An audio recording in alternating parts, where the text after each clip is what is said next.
Hello, everyone, and welcome once again to SPIRITISMx 2020 here on the Sunday, 8th of November, Remembrance Sunday.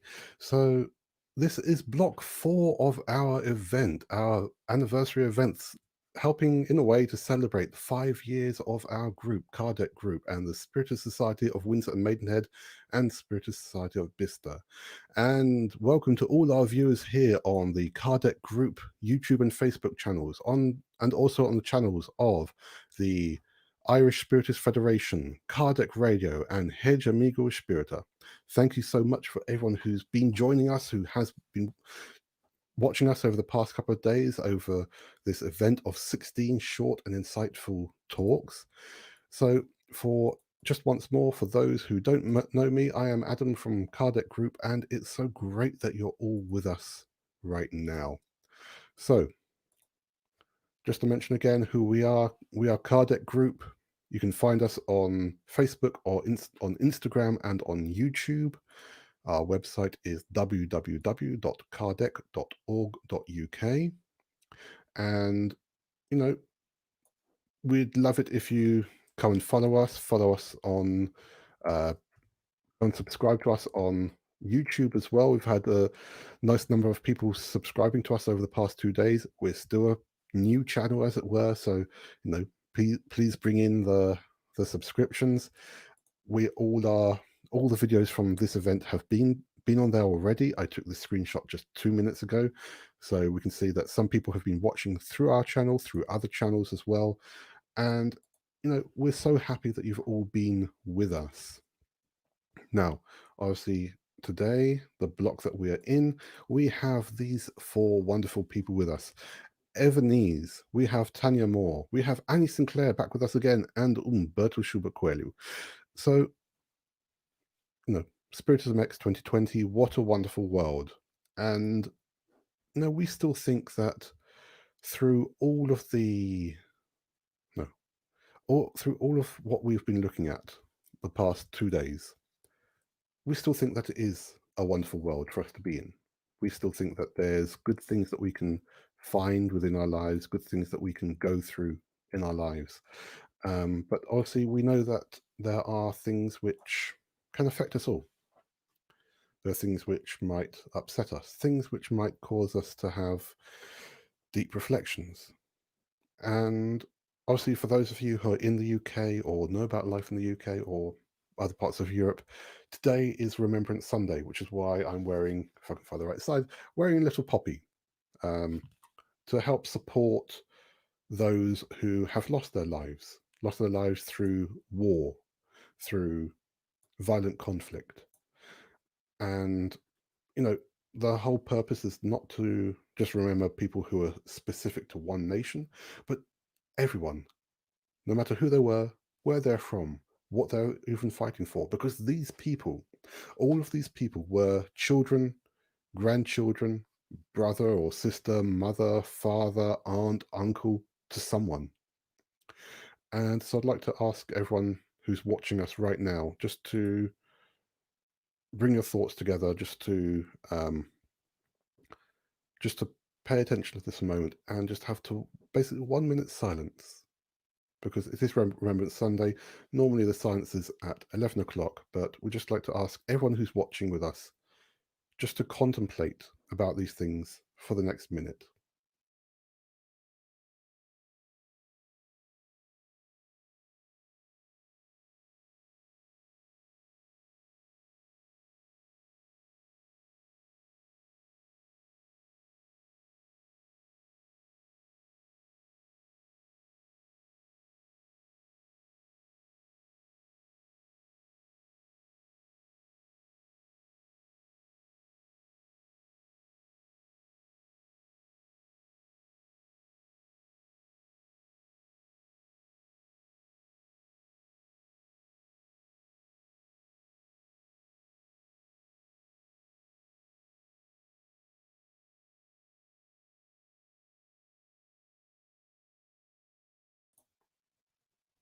thank you so much. And obviously, there are different events happening around the world where it's important for us to take this moment to reflect, for us to remember how, despite everything that happens, it is still a wonderful world for us to be in. So we have these 4 great talks coming up today. I'm not going to give too much more of an introduction. So we're going to have the 4 talks. We're going to have a bit more music. We will have the Q&A with our wonderful lecturers. The music, again, will be with Deborah Levy, we're so grateful that she was able to provide this music for our event. So thank you very much, Deborah. And of course, we will have the last of our prize draw. In fact, we'll have another 2 names because unfortunately the name we chose earlier, they didn't reply, because it's very important that you actually send a hooray if you win, or if you're one of our Brazilian friends still watching us, digite ganhei, por favor. And we'll obviously talk about our campaign High Five in just a little bit as well. So let's get on with the first talk of this block. And we're already seeing some great people saying hello to us, and we'll come back to you in a moment. So the first talk of this block, let me just bring this up.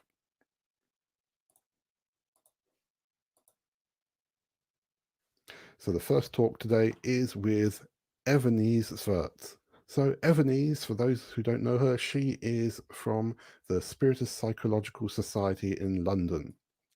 And she is a transpersonal integral works with transpersonal integral psychotherapy, and she's self-actualization process integrating spirituality.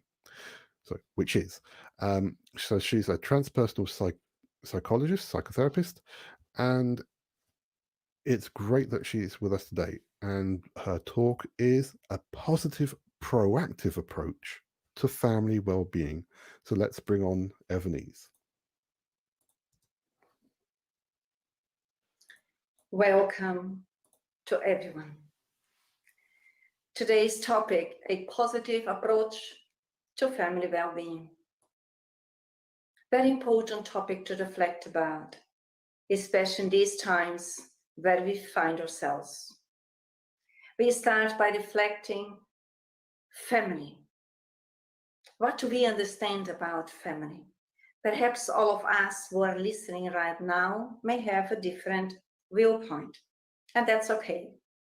For us here, reflecting within the theory of reincarnation, within Spiritism, we understand that family on earth is the divine project that is presented to all of us. God's project for us as children of beings in evolution, to evolve and to grow as we go along.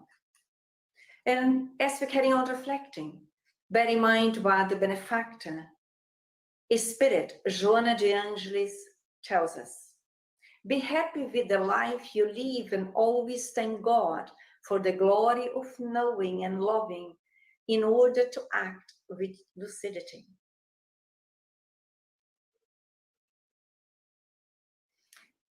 Are we capable of giving thanks for the experiences that we are living in daily existences in our family setting? Sometimes may be quite challenging for all of us. But as we go along and learn, the family is the right environment to promote psychological, emotional, and spiritual health for all of us who are members of a family, always starting within ourselves. Happy here in a sense of comprehending the objective of life, which is our evolution. Understanding also that we are learners who are at the beginning of our learning. It's almost like we could compare ourselves with children. We behave quite often with children and therefore may find challenging moments which we can learn to overcome as we choose to live our existences or family relationships in a more lucid way. What do we mean by that? Lucid means that we are all immortal beings who have been granted the possibility to be again on earth, the school earth, and also within our family, which is the greatest school of all, on developing our psychological and emotional intelligence, in developing, evolving, and progressing spiritually. Why is that? Because through each challenge which we are facing, if we choose to live in a lucid way, we are learning that the universe is inviting us for us to overcome our own limitations, using our free will in a different way. And as we learn, it's still by the benefactor Joana de Angelis, the Spirit, who is helping humanity to evolve, is telling us that the gospel is the most beautiful poem of hope and consolation that is heard. And at the same time, it is a precious treaty of contemporary psychotherapy to the countless evils that afflict the individual and humanity. The evils here refer to our shortcomings, to our limitations, to our perfections. So there, psychotherapy from the gospel means that we choose to engage in a proposal to renew us through love. The illness or the difficulty quite often that we face within our family setting, they are based within the individuals who form that family group, who bring also with them the resources to overcome them, as long as we choose to stimulate the higher potentials within our hearts, within our minds, and choosing to be better people. And then we also learn through the gospel according to Spiritism. We in the chapter Be Perfect in item 3 under the good person, because we essentially are all good people, but we haven't trained ourselves much to manifest that. And the reflections today perhaps may help us. The truly good person is the one who complies with the laws of justice, love, and charity in their highest degree of purity. We are within the possibility to develop the law of justice, not the justice according to human law, but the justice according to God, the loving Father. Justice meaning whatever is good to us is good for others, and is good today and will be good tomorrow for everyone, everywhere. It's a bit different when compared with human justice, but here we are looking within the divine justice. Developing love. Love, in essence, from a deeper perspective, means choosing freely, spontaneously, to develop our duties. Our duties are the choices that we already agreed to potentialize within ourselves in relation to others. Therefore, learning to be more charitable. And charity here on an ethical perspective, in order to promote well-being on individual level and collective, in the sense today family, means learning to be more indulgent towards others, to be more benevolent, and to be more forgiving. And when we train this level of charity in relation to us and others, we are the ones who are promoting well-being within us, despite of other family members' responses. And we can also impact our family environment in that positive, proactive way. The good person knows that with God's permission, without God's permission, nothing can happen. Therefore submits itself to all things, to his will. The good person, as more as we develop the divine love within us, the goodness that we already have, and stimulate that, we choose freely from within to resignate ourselves and to obey God's will, knowing that God's will is always helping to promote us towards goodness, towards harmony, towards health and well-being within the individual and the family setting. So as more we learn to be humble, that will favor this proactive interaction with self and others on a daily basis. Good people have faith in the future, reason by which they choose the spiritual values above those of temporal nature. As more as we develop goodness within, bear in mind that we have the seeds of goodness. Essentially, we are good people, but we need to stimulate, choose freely to do that. Then we comprehend from a broader perspective that we are all spirits, immortal beings, and we are back to the school earth. And the first society, the first classroom that we face is our family. In order for us to promote us, in order for us to evolve, as our journey of evolution continues, and promote us, develop ourselves in goodness, in the ethical values which are good for us, are good for others, are good for all of us, all the time, everywhere where we are. And those values are the universal values called virtues. They know that all vicissitudes of life, all pains and deceptions are trials or atonements, and accept them without murmuring. Once we understand that we are beings in evolution, despite of the transitory temporary positions where we may find ourselves in the family environment, fathers, mothers, children, brothers and sisters, grannies, or whatever, those positions are transitory, but we understand we are immortal beings and we are here now to go through the trials and choose freely to pass them. How do we do that? Observe on our daily basis within the family setting what is challenging to us. Or should we come back to our emotional dimension where we still carry a lot of resistances from the old way of behaving and being in a very selfish way? But our goal or proposal right now for all of us is to develop goodness, altruism, so that we can be of good help towards us and others in the family. So we reduce, in case we have the ability to complain, because we are conscious of those negative limited behaviors which do not suit us and that do not help to promote well-being within the family setting, and choose now to develop positive ways of thinking about us and others. For example, exercising our minds on a daily basis that I am a immortal being. I am part of the universal family, and I choose to be in this corporeal family for me to promote myself. For me, on a daily basis, to choose to be better than I have been on the day before, and so on. What would be the effect of society in family if family ties would relax? We learn in the Spirit's book in question 775.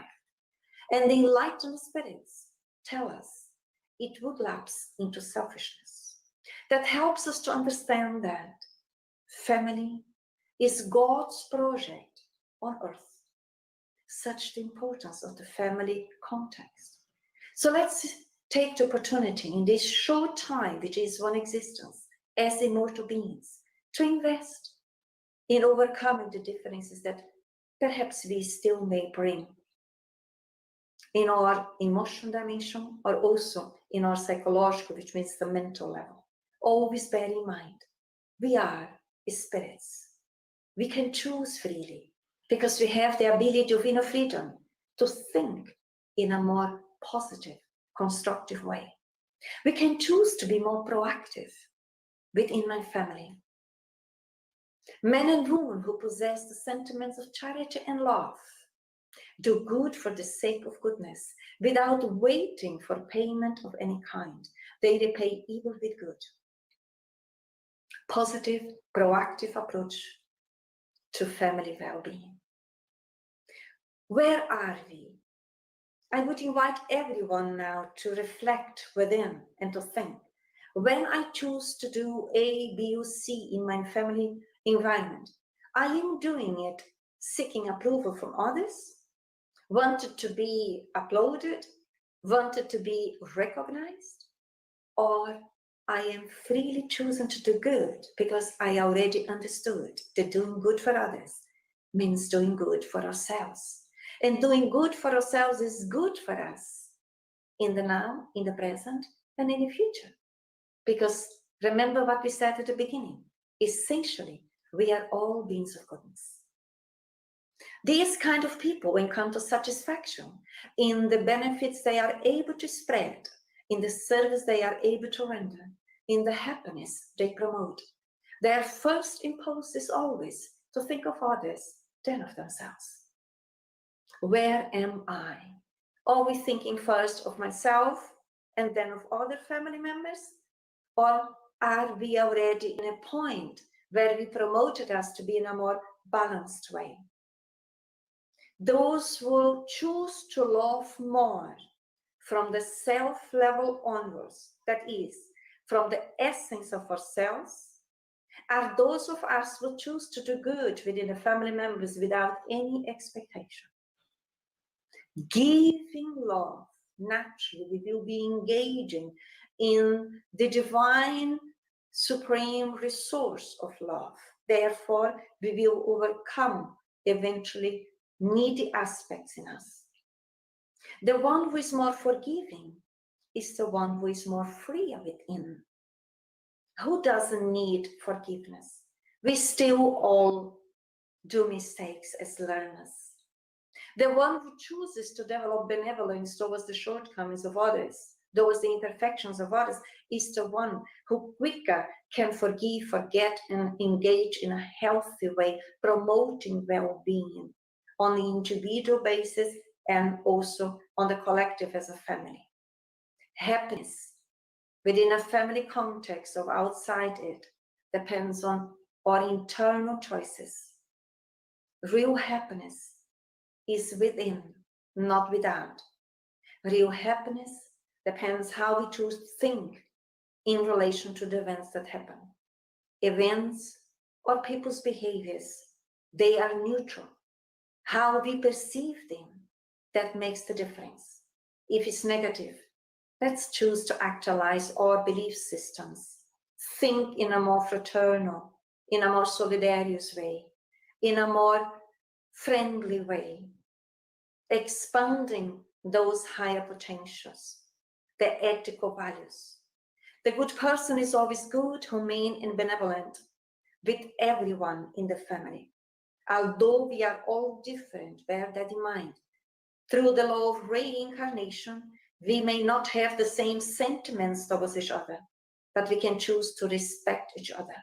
And that is developing the higher self, the higher values. Moral betterment of human race and happiness during terrestrial life are the results which the law of love brings. We can all achieve relative happiness on earth once we choose to follow the pathway of love.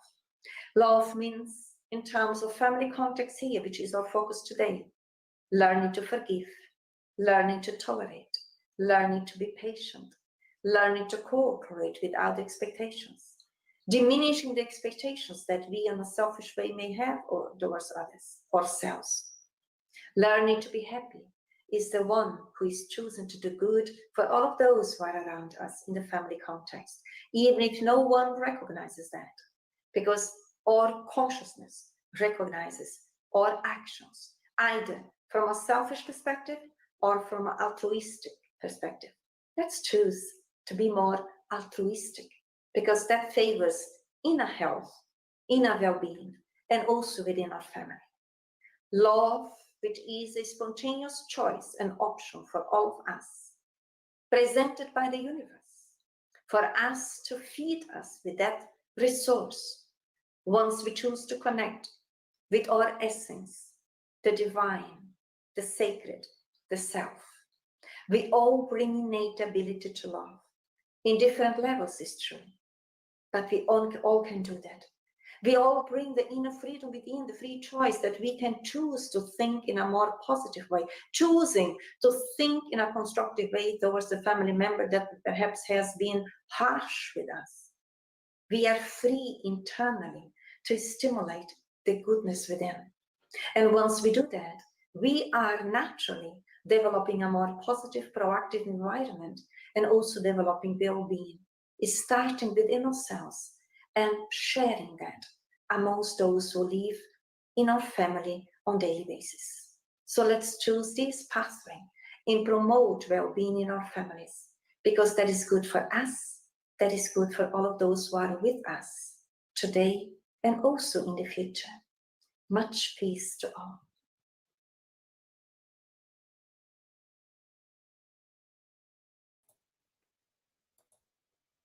Thank you very much, Evanise, for that wonderful talk. Lots of good reflections there. And of course, if you want to contact Evanise, you can do so through the Spiritist Psychological Society, www.spiritistps.org. And any questions, obviously, send for later on. Now, let's go and see who's been saying hello to us. So we have our good friend Fabrizio down in Bournemouth. Anna Paola from France is with us. Elsa Rossi's with us again. We've got various people from here at Kardec Group and our groups, the Spiritist Society of Windsor and Maidenhead and Spiritist Society of Bicester, who are watching with us. Alcino Majest, who was with us previously. If you didn't catch him in his block, go and watch it now. Well, watch it later. Don't watch it now. Watch this one now. We have... Who else do we have with us? We have, let's see, Gustavo Magalhães. Thank you for being with us from Belém in Brazil. We have Helena. Charles Kempf. Thank you for being with us, Charles. Humberto is obviously with us. Maria Silva. Anna Paula's with us. Claudia, Georgia, Marco, Isadora. Abaid Ahmed, who is our winner of one of the bundles yesterday. Thank you for being with us again. We need to contact you to get your address so we can send you this wonderful prize of a bundle of Spiritist books in English. We have Gisara as well. So thank you all for being with us, for saying hello. And again, we're on Kardec Radio, Spiritist Society of Ireland, Hedge Amigo Spirita, and of course, Kardec Group, Facebook and YouTube channels right now. So we're going to go to our second talk of this block, and that will be Tanya Moore. So let's just bring her one up. There we go. So Tanya is from Ireland and is part of the Spiritist Society of Ireland. She works in the non-for-profit sector for an organization that supports individuals with new solutions to social problems. And Tanya has lived overseas for many years and has a love of learning about other cultures, travel, music, nature, and of course, different approaches to spirituality. And Tanya's talk for today is, can we make the world of work wonderful? Maybe very apt for right now.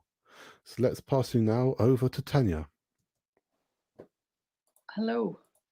When given this topic, thought it would be interesting to explore, to see how can we make the world of work wonderful? Because for many of us, a major part of our time is spent at work during our lifetime, usually 8 hours a day, several days a week, and often it can be more hours than that. And so that can be 50% of our waking time on the days that we are working. And given how much of our time in a day, or indeed in a lifetime, that we spend at work and how significant a part of our lives it is, I wanted to explore and see how can we make the world of work a wonderful place to be. And so firstly, I would like to look at exploring this from a Spiritist perspective, looking at the teachings of Spiritism. Secondly, from there, we learn that work is an opportunity to grow and to develop skills. Thirdly, it's an opportunity to help others, to play our part in our communities that we're a part of, particularly when we work selflessly for others. And then fourthly, looking at how we work, which can be very important, because there are those who work in such a positive and cheerful way, with such a positive attitude, that it generates a great atmosphere at work and generates really healthy, positive energies.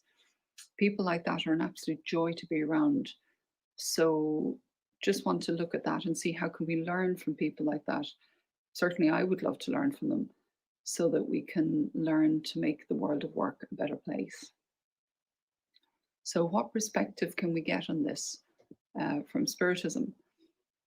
In the Spirits book, which is the work compiled by Allan Kardec in the middle of the 19th century, in question 674, he addresses this.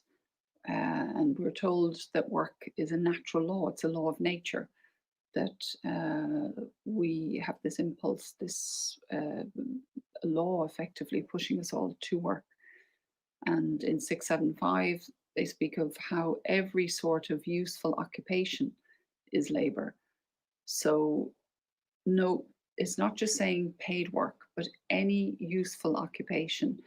In other words, that would include studies, that would include the arts, it would include those working at home, those caring for loved ones, those working on a voluntary basis. Anything that's useful, a useful way of using our time.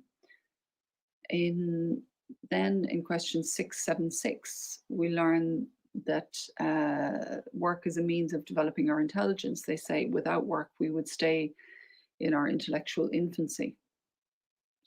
And if our body is too weak for physical work, then we can use our intelligence instead. So, for example, we have an amazing example here of Professor Stephen Hawking, who, the great cosmologist and scientist, who from his early mid-20s, was confined to a wheelchair and yet managed to really advance our thinking on cosmology in particular.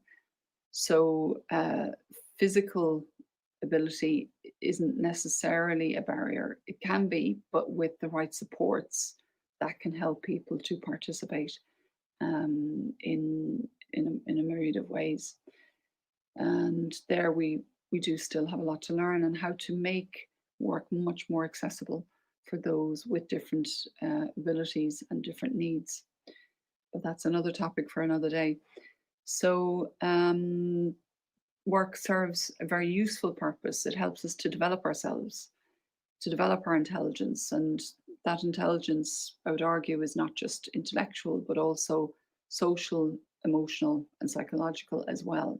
Because when we work, generally, we interact with others, with colleagues, customers, patients, if we're in a clinical environment, etc. So let's imagine a wonderful world of work where we work in a way that's about seeing work as an opportunity to grow, to learn, and to help others, an opportunity to advance and develop whatever we have, and as a means to evolve ourselves and our society collectively as well. So looking at this, just taking one or two examples that came to mind were, let's say, for example, somebody working as a cleaner who goes from cleaning where everything is great, clean, being really fastidious and thorough in how they work, to then realizing that they can do more than clean, to where they can cleanse the atmosphere, the psychosphere, as we say in Spiritism, cleanse the things, the objects that they touch, that they can cleanse the space that they're in, and through good thoughts, prayers, good energies, they can charge the space that they're in, whether it be a home, a hospital, or a workplace. So cleansing the atmosphere, cleansing the things that they touch, putting in good energies, and praying for those who are in or will be in that space. So in a hospital, for example, that would be incredibly valuable to cleanse the atmosphere, as well as the cleaning of the surfaces of things. Because of the worries of people, that's psychic matter, that's energy that is being emitted. You can feel if you walk into a room where there's been an argument, or walk into a room where there's been laughter and joy, and the difference is palpable for those who are more sensitive. So for those of us who do hidden jobs, we can still influence in positive ways, not just by looking to do our jobs as well as we can, but also by sending out good thoughts that will impact on those that we connect with. So healing thoughts, inspiring thoughts, encouraging thoughts, and encouraging the teams that we're a part of, wishing them well, believing in them, encouraging them, and blessing them, thanking them when necessary, and encouraging them to do better and better work, really lifting the energy within the teams that we're in. So through our thoughts, we can shift the atmosphere, and without people necessarily realizing. And so from there, I'd like to pass on to looking then at work from the next level. So it's not just about what we're doing, it's about what we're doing, or how we're doing it rather. How our mindset is, what our attitude's like, and the energy that we bring to our work. As we may technically be very competent, but what's our attitude like? Because that could either hinder or enhance what we're trying to achieve. And so there are those who've generated such a powerfully positive nature so that it comes naturally to them. They flow positive thinking, positive energies very naturally. It's a reflex. They do it unconsciously. And that generates an atmosphere of light all around them that radiates from them and protects them from the prevailing atmosphere, such as at the moment that we're going through. So the moment that someone like that, who, for example, would be invaluable at the moment in a hospital setting, or in whatever setting or capacity or role that they're in, once they bring in that positivity, bringing in a cheerful disposition, it's incredibly invaluable because it lifts the spirits of those around them, helping eliminate worries, and instead replacing them with good thoughts, with laughter, with joy, with lighter thinking, and even better, with a really positive, healthy perspective. So, for example, celebrating the improvements that we've seen in mortality rates in COVID. Yes, we're seeing a tremendous surge in caseload, which is very unfortunate. But there have been such advances in treatments that there has been a noticeable drop in mortality rates, and that will hopefully only get better in the times ahead. And of course, then working towards vaccines. And great news that they're from the World Health Organization, we may even have a vaccine before the end of this year, which is earlier than expected. So they focus people's minds on the positive news and lift their spirits and close the door to negativity. And so they leave that behind them like a gift when they leave, so that it's not just a temporary boost when they're around, but they seed ideas and pass on, almost like infect in the most positive way the minds of people with optimism, with good vibrations, with positivity, so that they leave the person thinking differently, and it puts them on a different wavelength, on a higher wavelength, and opens their thinking to a more positive perspective, where they can then start to connect to ideas from friends in the spirit world who may be trying to feed comforting thoughts, inspirational thoughts, a perspective that's far, far healthier.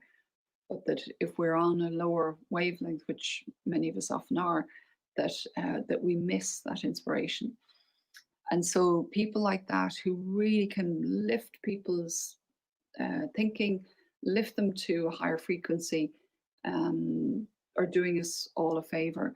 And so there are those who've developed this ability so that it comes naturally to them. And for the rest of us, it's something that is there for us to learn, so that someday it will become natural for us. And so the first step is deciding that we do want to learn it, and I'd be surprised if anybody wouldn't want to.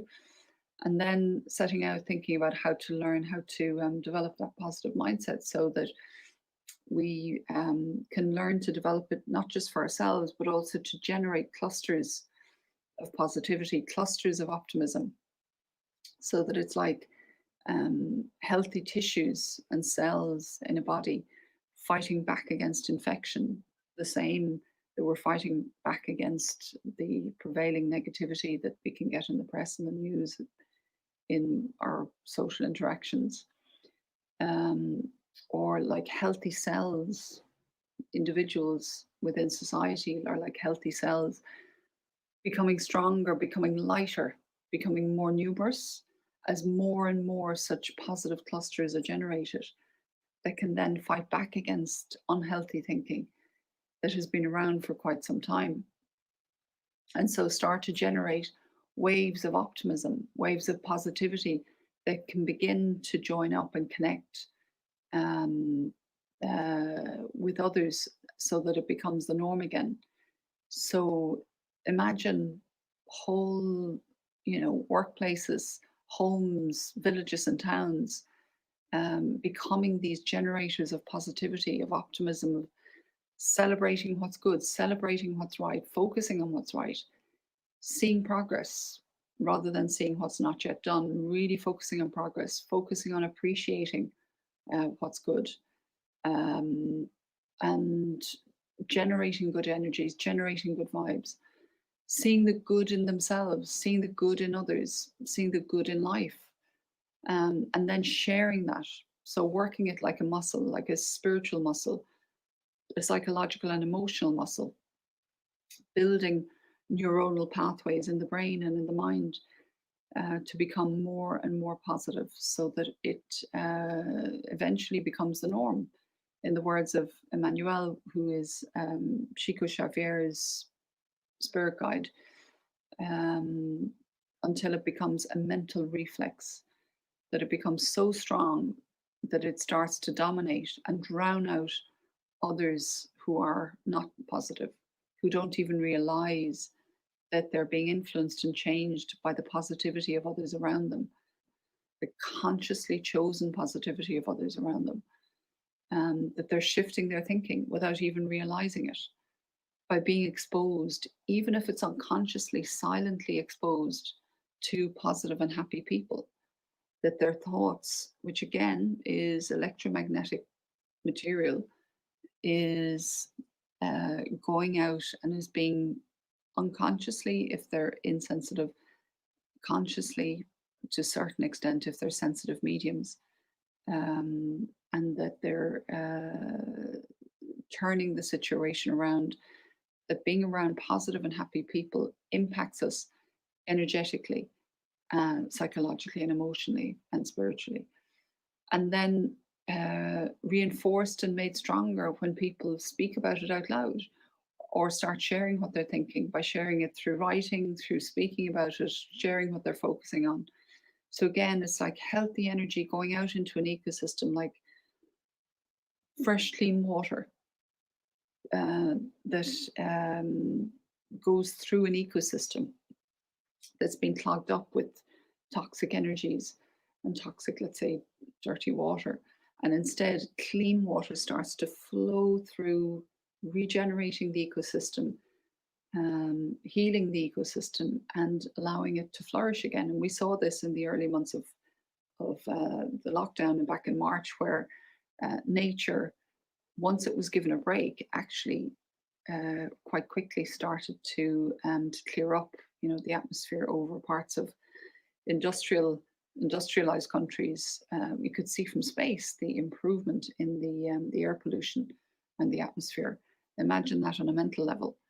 The improvement in the atmosphere, if people start thinking more positively, laughter and joy coming back in through the airwaves, in our conversations, in our homes, in our workplaces, and in the press and the news, that would have an incredible impact. And so on one other level, I just wanted to flag that Emmanuel, who I mentioned earlier, in the book Thought and Life, goes on to expand further, saying, when we go beyond fulfilling our duties and responsibilities in whatever role that we have to fulfill, and once we start to give selflessly and work for the good of others, that is then moving spiritually to a whole other level of work. And he makes the point in his words, I quote, "Selfless giving begins where duty ends." Selfless giving begins where duty ends. So once somebody has fulfilled their responsibilities, the doctor, the nurse, somebody working in a clinical environment over these last months who has gone way beyond their immediate responsibilities to care for others, to help to mitigate the impact of COVID. Those who are working tirelessly trying to get a vaccine, a mother engaged often in constant acts of self-sacrifice to care for the little one in their care. And so that level of selfless giving is a whole other dimension and perspective on making work something truly wonderful. So finally, to summarize, firstly, we saw work from a spiritual perspective can be any form of useful occupation. So not just paid work, not just professional work, anything that's useful to us and useful to others. Work is an opportunity for us to learn and to grow, to develop our skills intellectually, psychologically, emotionally, and socially. Work is a way to help others through our work. We depend on each other's work. If everybody stopped work in the morning, we wouldn't have food, we wouldn't have electricity, we wouldn't have so many things. We all depend on each other. It's an opportunity to learn from those who work with a really positive, cheerful attitude and make work a joy, and wonderful to be around people like that, generating what right now are much needed positive energies. And finally, it's a chance for us to eventually learn to work selflessly with no expectation of reward, simply focused on helping others. And so that effectively is giving a glimpse, I think, of a future, which is where higher spirits, good spirits already are, where they are accomplished intellectually, psychologically, emotionally, social skills, and relationship skills. They work with a very positive, joyful attitude. They work exclusively to help others. They work in a very selfless way. And so they're already there. I guess it's for us to start thinking, how can we work our way towards that so that we see work as an opportunity on many different levels? Thank you.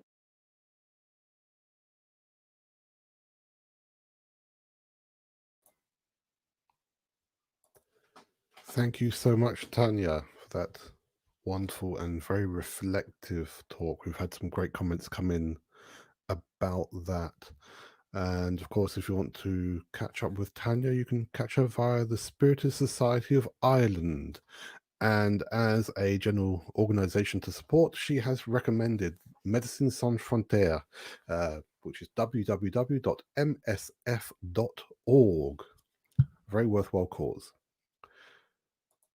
So, we are going to look again to see, we've had a few more people joining us on Facebook and YouTube. So let's say hello to Marco, to Pollyanna, to Mariana, we have an Annie, we have Roberta, we have Jani. Hello, Jani, over there in Brazil. Thank you for being with us. And of course, Stephen from Ireland, who was with us yesterday. Thank you again for being with us, and thank you for being one of our live stream supporters as well. So, we are halfway through this last block, and we've had some comments saying that people want more. They want more of this kind of event. So thank you for that very kind comment. Oh, and Don Sambo is back as well. Thanks for being with us, Don. Right, we want to talk one last time about our fundraising campaign. And for anyone who is able to join us for, oops, sorry, let me share the correct screen. It might help. There we go.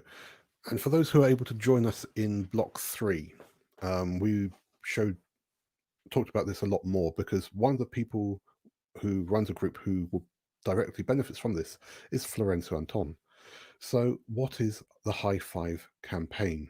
Well, here at Kardec Group, we strongly believe that those who can support others should.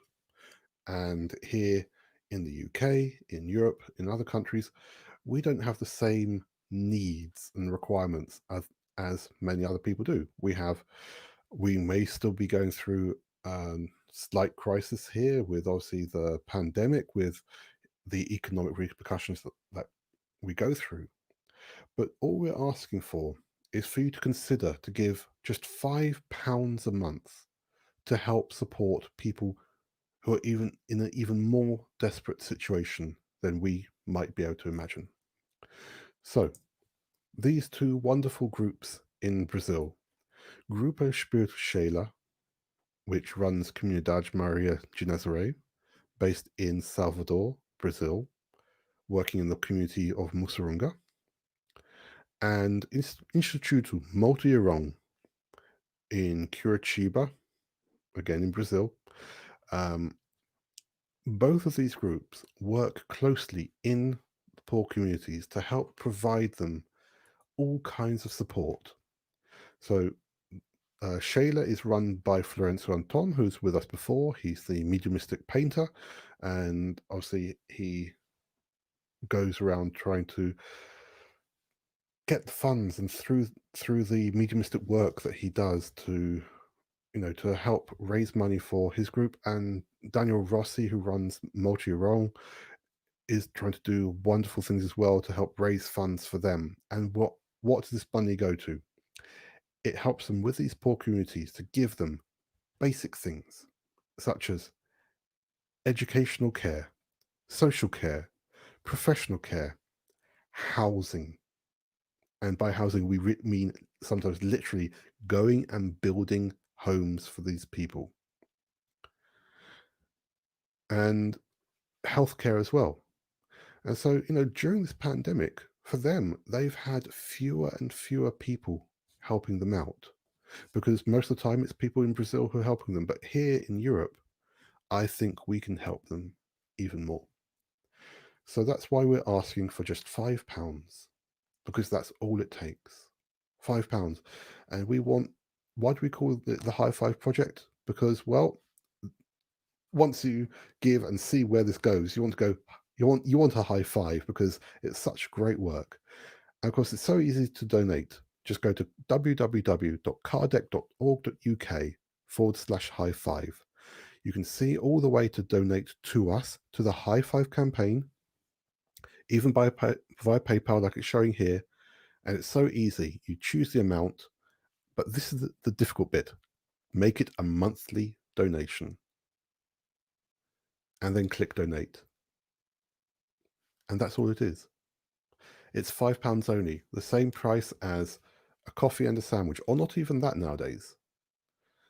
And, we're not talking about much. We're not asking for you for £20, £50, £100 per month. If you really want to, that would be wonderful. But just £5, that's all it takes. And we have to say right now, thank you to everyone who has donated yesterday and today to this cause, to the High Five campaign. And just to make it clear that if you give a donation and make sure it's donated to the High Five campaign, 100% of that goes directly to these two groups. It's split 50-50. And we had Florencio with us just earlier, and he was telling us how thankful he is for receiving this support from us, from people in Europe, from everyone who's wanted to help. And we think that it's really worthwhile to try to get behind them to help them. So, cost of a sandwich, cost of a coffee, once a month, that's all. Please do consider it. And of course, there are other good groups other worthwhile causes out there, but these are the ones that we as a group are currently supporting. Now, we're now going to go to our third talk of this block. We've just had a message here from someone watching in Portuguese, watching and expecting things in Portuguese. Unfortunately, this block is in English. We can try to see if we can help to maybe translate all these talks to Portuguese another time. What do you think? I'm just looking backstage to see if my backstage support agrees with me. Potentially, yes. So let me just make that announcement in Portuguese. Para quem está assistindo, mas não fala inglês, vamos tentar traduzir nossas palestras em breve para português, tá? Com legenda em português, para você não perder esses conhecimento, toda essa luz que esses palestrantes estão trazendo para nós. Tá bom? Obrigado. So we are going to go now to, where are we going now? We're going to this one. We are now going to go to Annie Sinclair. So let me just bring the slide up. Here we go. So we're now going to have a talk from Annie Sinclair. So Annie has been studying Spiritism for many years. She used to go to the Allan Kardec study group run by our dearest Janet Duncan, and then later started up the Family Spiritist Study Group, which they carry on with their meetings even today. Annie has led various studies and given lectures, worked as a medium, helped with translation as well, and also acts as an interpreter for our very dear friend Givaldo Franco for whenever he's over here in the UK, in Europe, needing translation to English. And of course, Annie was helping us very graciously in block 3 as well, with the interpretation there as well. So let's now bring on Annie for her talk, which is Mediumship, a perspective from the other side of life. The topic that I was given was Mediumship, a perspective from the other side of life. So this is a really interesting topic, and to think about what is the other side of life. So we know that for sure our bodies at some point will cease to function properly, and we will die. Our bodies will die, but we will carry on. The person who we are will carry on, and we will carry on into what we call the next life, or the next episode of existence. And if we think about throughout history, through all the phases of humanity, there's always been some kind of belief about what happens after we die, and about the possibility of communicating with those who have passed on. I still, to this day, am quite surprised to find people that come up to me and say, well, we don't know what happens because nobody's actually come back to tell us. I disagree. I think thousands of people have come back to tell us.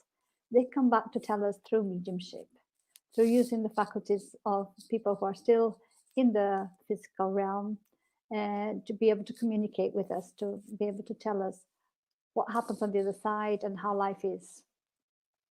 So if we think about it a little bit, a medium is an intermediary. And Allan Kardec, in the Medium's book, in chapter 14, he says that all of us incarnates, all of us human beings here, have some level of mediumship.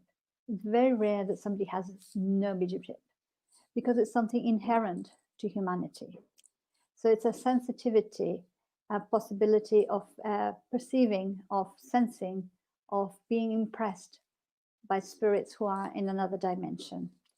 When I talk about spirits, I mean the human beings who've left their physical body here and have moved on to the next phase. So all of us, to some degree, will be affected by the presence of the spirits, by their thoughts, by their emotions. But for some people, that sensitivity is more pronounced.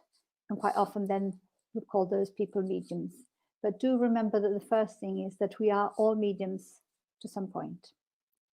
And that's really important, because what is thinking about mediumship? And one of the things that really interested me when I was reading the book, Heaven and Hell, which I will talk a little bit more about it. But the second part of the book is all communications from the spirits, just published just as they came. Most of them are spontaneous. And so the spirit will present and write a message. and it says, why did you call me? And the person will say, well, I didn't call you. I said, yes, you did. You called me through your thoughts. So when we think, for those who are in the spiritual world, it is like if we were speaking out loud. And so in that way, we start to think that we need to be thinking about what do we think, because they can hear it on the other side, if you like. And thinking about what do we think is also thinking about something that's really quite important for our lives, and which, again, the spirits have suggested that maybe this is the most important task we have to learn in our incarnation, and that is self-knowledge, getting to know ourselves. Because when we get to know ourselves, then we get to know what we're thinking, and then we can be more knowledgeable about the person we are and how we are manifesting, and what are the areas in which we are developing and the areas that we want to focus our development, where we have our weaknesses of character. And by being able to know ourselves, we are able then to work on the things that perhaps are still requiring more development at this point. So why am I talking about self-knowledge and development? Because in mediumship, that is essential. In order for you to be able to perceive the presence of others, especially if it's done in a subtle way, you need to know who you are, so that you know that that's coming from others, you know, because they're not. So sometimes you say, well, that thought came to me, but I would never have had that thought. Well, are you sure? Are you sure it's not coming from you, from a deeper level of repressed emotions or something other that you're not wanting to manifest? So mediumship requires us to commit to self-knowledge as well, because that will help to keep us safe. So if we're thinking about mediumship, a lot of people will feel afraid of it. And lots of the religions of the past, Christian religions, Moses prohibited the communication with the dead. There was a lot about the dangers of mediumship. And I would say that mediumship is a natural phenomenon like many others. And in the same way that electricity is excellent if you know how to work with it, but it can really cause you injury if you don't know what you're doing. And the same way with fire, if you know what you're doing, you can get it to work for you.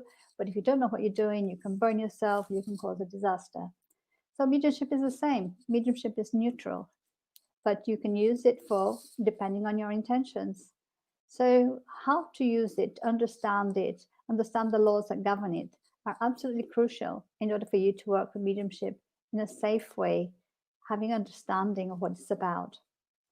I don't think I have come across this. If anybody has, please let me know, a book that is more comprehensive about the laws, the natural laws around mediumship than the Medium's book. The Medium's book is one of the books that Allan Kardec collated and helped to write with the help of many, many mediums from many places around the world, in which the spirits came. This was in the 19th century. They came and they brought us so much knowledge and discovery about things in the spiritual world. And so they came and they told us lots of things about how we can communicate safely with the spiritual world. What are the pitfalls? What are the difficulties? What do we need to know? What are our preconceptions that might get in the way? And I think that anybody who is at all interested in working mediumship must really sort of have knowledge of this book and all the information that is there, because it's really, really useful. And it's just almost like an encyclopedia of mediumship. So what is the purpose of mediumship in our lives? So we say, well, if we can perceive or communicate with the spiritual world, what can we learn from it? One of the things that we quite often say, want to know, how is the process of death? So I was mentioning before this book, and I think it's a fabulous book to really sort of study, and sometimes it is less studied and discussed, which is Heaven and Hell by Allan Kardec. So the first half of the book is talks about our history of what we think happens after we die, throughout our evolution, what the spirits tell us, how the process of detaching from our body and awakening the spiritual world happens. And they come and they tell us about how we will find ourselves when we wake up in the spiritual world. Will we be happy? Will we be sad? Will we be repentant? Will we be curious? You know, how will we be? What will be our main sort of feelings and concerns when we wake up? So that is really interesting because it's come and it's dictated by the spirits themselves. So lots of them are telling us their own personal experiences of this transition and how they woke up. So the second half is all messages from the spirits. So it is very, I would say it's very down to earth because they show their characteristics, they show their personalities, and they say, well, when I woke up on the other side, I was really sad because of this, or I was really happy because of that, or I could have a better understanding about the things I needed to go through that seemed so difficult at the time, and now I realized they passed so quickly, and that really helped me to develop and to grow or to come to an understanding. And they talk about meeting other people. They talk about their regrets. They wish that maybe they should have made more effort about something or the other, or that they had healed the relationship that they had opportunity to heal before they went, but they, for whatever reasons, had postponed it and didn't get around to it. It is interesting that the spirits, and I would say, like, we have the Spiritist codification has so many messages from spirits, but not only. In other places, there's so many different books that spirits have written about the spiritual world, trying to give us some clue of what to find there. And it's interesting because those who just when they describe areas that are not so happy, or where there's tormented people, suffering spirits, the descriptions are very rich, and we can quite quickly identify with the descriptions. But when the descriptions are of happy places, of more evolved places, they talk about colors and vibrations and a beauty that they don't have words to express for us, because we are not there yet. In the same way that, you know, we live a place where there's no snow, we have no words for snow, or maybe we have one.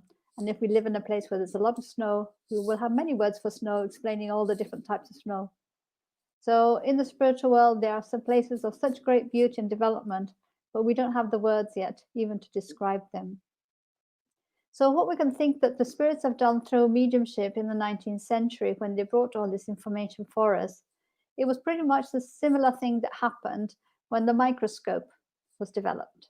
And suddenly, a lot of people had a suspicion of a microscopic universe that could affect our health and many other things. But suddenly with a microscope, we could actually look and see the microscopic world. And as the microscopes go getting more and more developed, we can see more and more and more.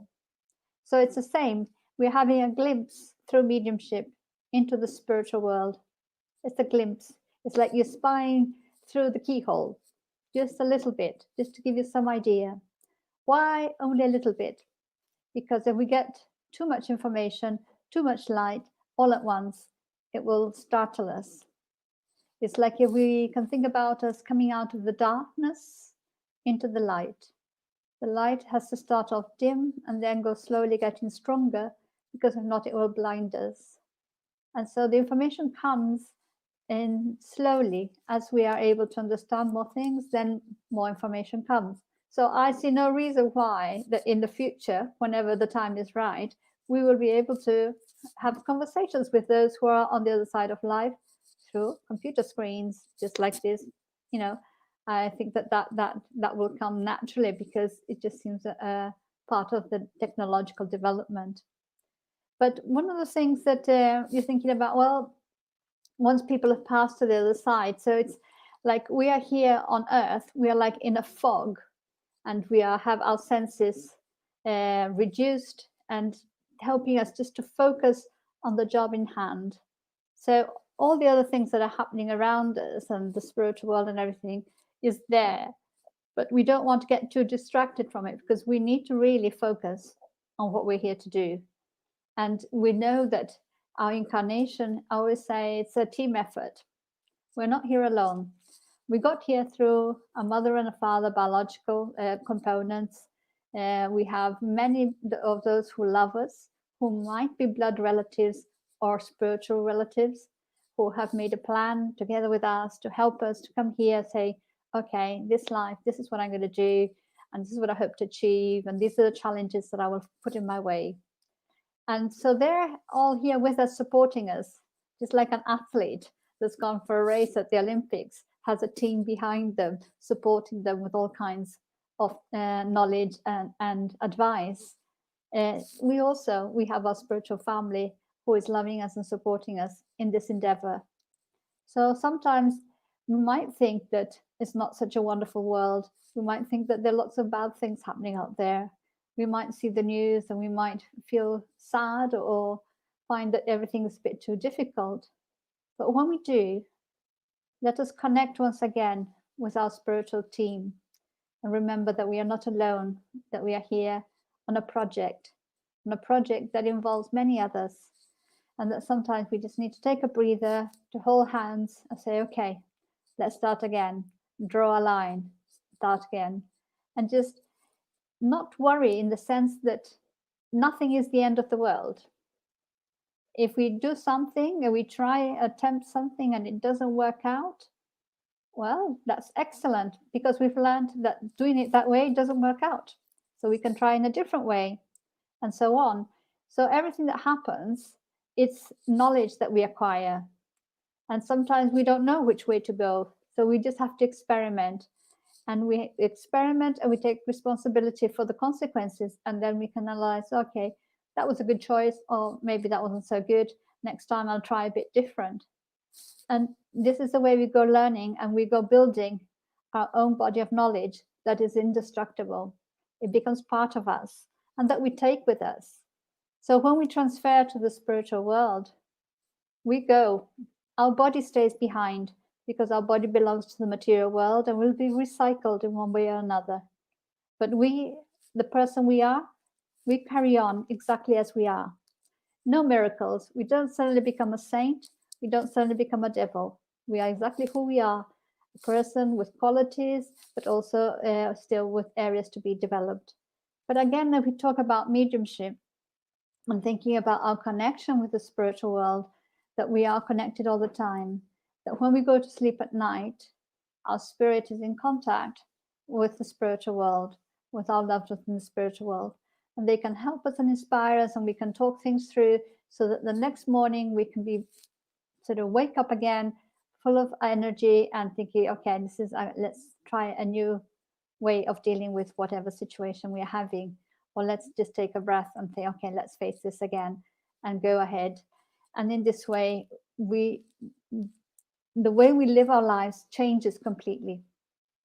So mediumship is in our lives, and the more we develop our sensitivity to our benefactors, to our guardian angel who are around us, if we pray to them, we will receive an answer. We will receive a reply. But if you're thinking, I'd like to work in mediumship in a more ostensive way, in a more structured way, to develop more my faculties, I would say the first thing you need to know that it is a serious commitment. It's not a joke. It's not a plaything. Again, if you're playing with electricity, you might get burned. So if you really want to think, then say, learn about what the Spiritist teachings brings you through Spirit's book and through the Medium's book, so that you can understand what are the laws that are behind it and how you can practice it safely. And even like, say, we are in the middle of a lockdown again, people say, oh, we can't have meetings face to face. Life goes on. And sometimes people, there is safe ways of doing mediumship, of having mediumship contact. If you think how it was naturally in the times of Kardec in the 19th century, the mediums received the messages and they sent them to Kardec, who was collating them and trying to make sense and to organize them in a kind of academic way in which they would make sense and build on it. So there are a couple of key elements that when we think about mediumship are really important to remember. One is the perispirit. So they're saying it's our spiritual body. So we have our physical body, we're familiar with it, we look in the mirror, we see it, we touch it every day.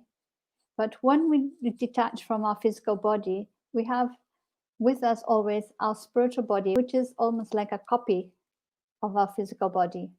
And they affect each other backwards and forwards.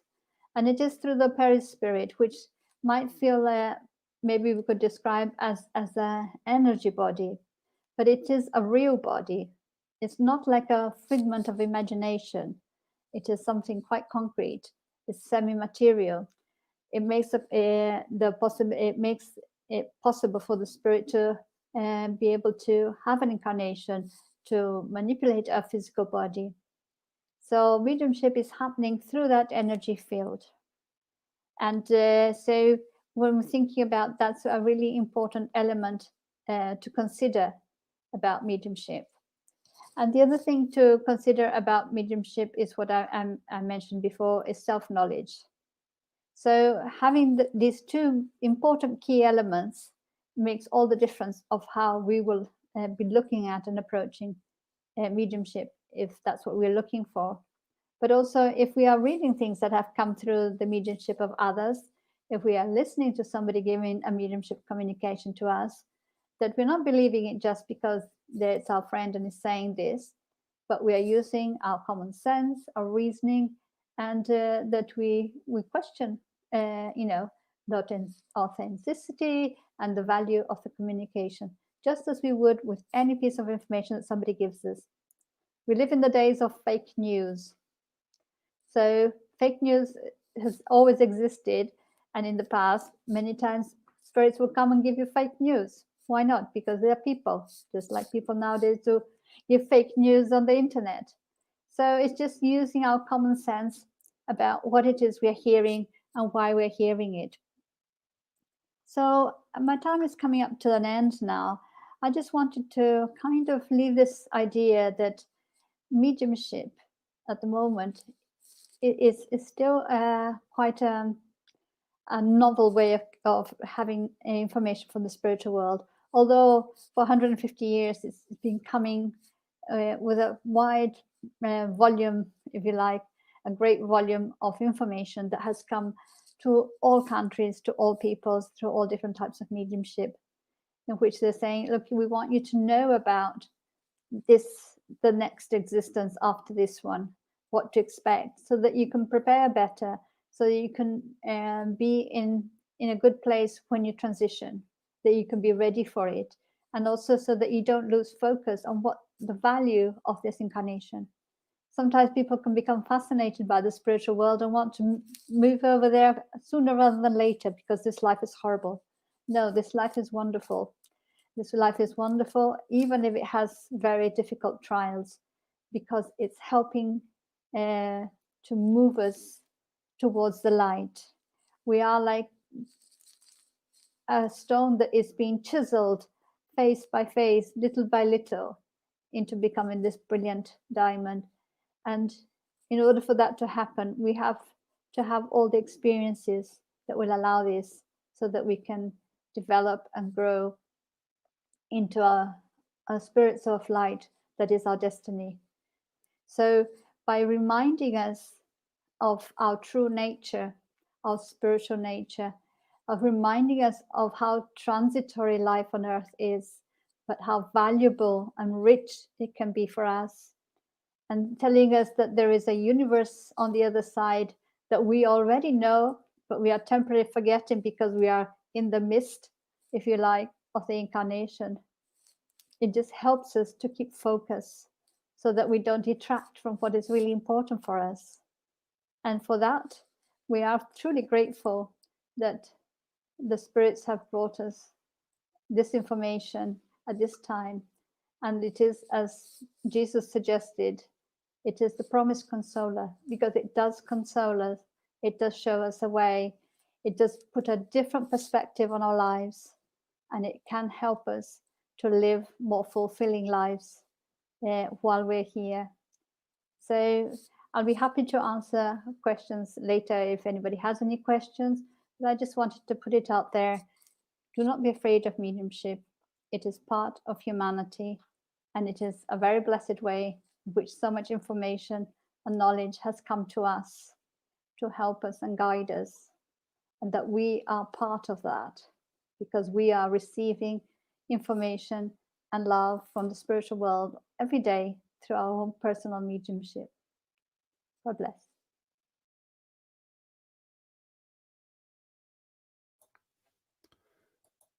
Thank you so much, Annie, for that wonderful talk about mediumship. Of course, you can contact Annie through the family group in London. And of course, mediumship, absolutely right. Is not something for us to just play around with. We need to understand it. It's something we need to learn about. Allan Kardec dedicated so much of his time to investigate everything related to this from a scientific and philosophical perspective, investigating a way to write it down, to see what's the best thing to do, what are good things to avoid as well. So we have all this wonderful work from Kardec, the Spirits book, the Medium's book, the Gospel According to Spiritism, Heaven and Hell, and Genesis, these 5 important books that he left as a legacy for us. And we should dedicate our time to studying them properly. If we want to apply any of the work to our daily lives, if we want to apply any of it to investigating mediumship, to see if it is something that we are suited with. And of course, we have so many Spiritist societies connected to us right now, many groups online with us right now, and all these groups are here to support, to help, instruct, to guide, and it's only together in partnership that we can progress fully if that's a path we want to go down. So we're now coming up to the very last talk of our event. So we're going to bring on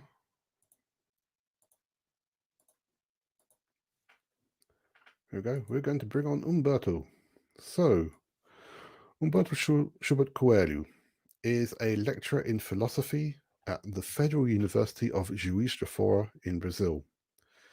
He works with metaphysics, ethics, theory of knowledge, and history of religion. His books and articles deal with the concept of God, the immortality of the soul, and critical thinking. He's also a Spiritist writer with a great number of essays on blogs, magazines, books, and he's contributed so much to many things recently, and especially with philosophical studies and philosophical discussions.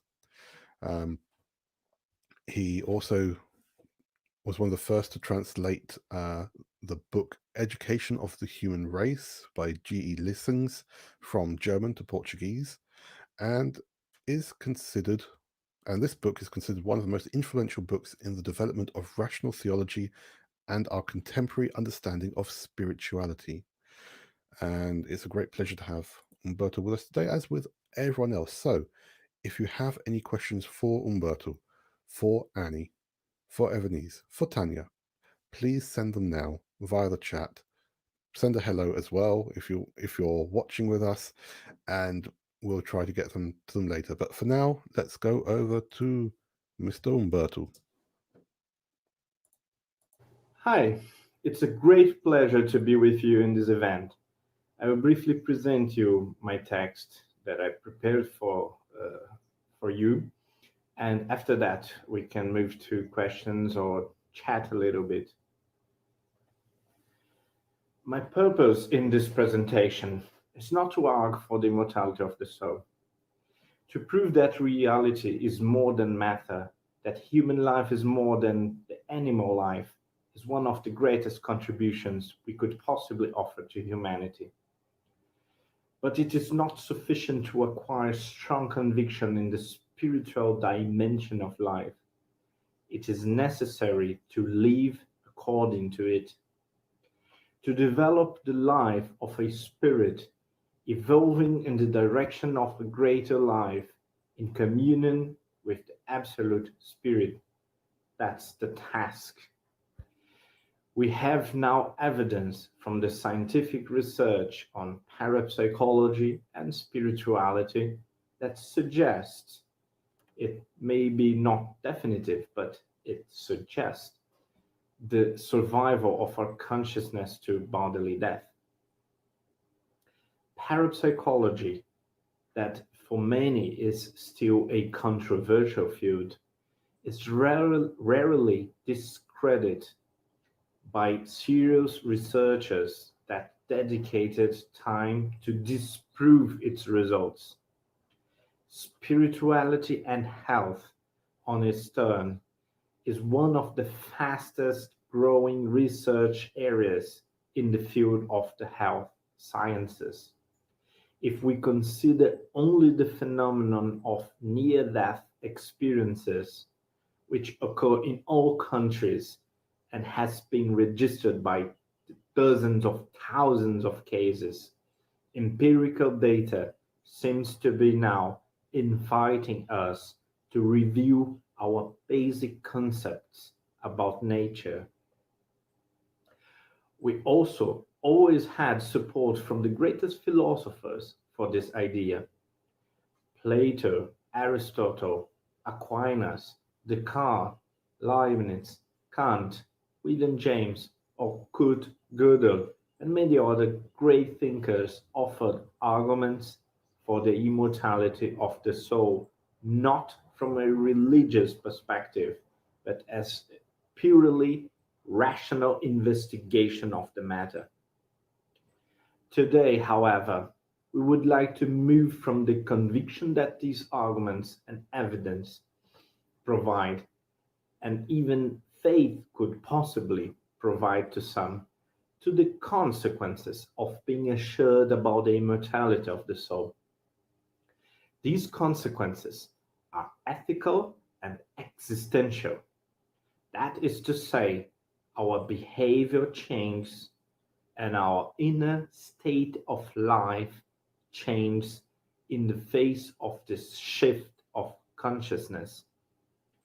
For being persuaded that we are immortal offers a strong defense against the temptations, the troubles of life, vices, and all of this are actually boosted by the presupposition of a purely and exclusive physical and material existence. Socrates, 25 centuries ago, observed that moral relativism and irrationalism would lead society to its doom, to its complete fragmentation. Since then, philosophers, saints, spiritual leaders, and masters have always addressed the issue of moral relativism as a great concern. Moral relativism is a consequence of metaphysical and practical ignorance about the world, about how life works. When we lack a strong philosophical view, and that is a metaphysical view, we cannot distinguish ethics from the rule of strength, power, and wealth. Relativism is ultimately the ethics of strength, for it denies the existence of reliable, universal moral rules and standards. Philosophers and spiritual leaders always observed that moral universal rules are directly related to stability. Even when these philosophers were materialists, they recognized that while our physical lives may be too short and transitory, universal moral rules have to remain valid before and after our carnal lives. It is logical, therefore, to connect atemporal permanent moral rules to our parallel expectation of conserving our lives and consciousness after the grave. Zoroaster, Egyptian Book of the Dead, ancestor worship in all cultures, as in China, for example. The idea of rebirth among the Yoruba people in West Africa, and the idea of karma in India all show how ancient the concept of reward and punishment is. We can translate the old concept of reward and punishment as a new version of the concept of responsibility. Of course, if life is to end after the death of the body, virtuous people with hard, miserable lives, and evil people with comfortable, privileged lives prove that evil wins in the end and is worth. As the Apostle Paul observed in his own terms, if there is no resurrection, no afterlife, men should rather eat and drink and have fun, for tomorrow we will die.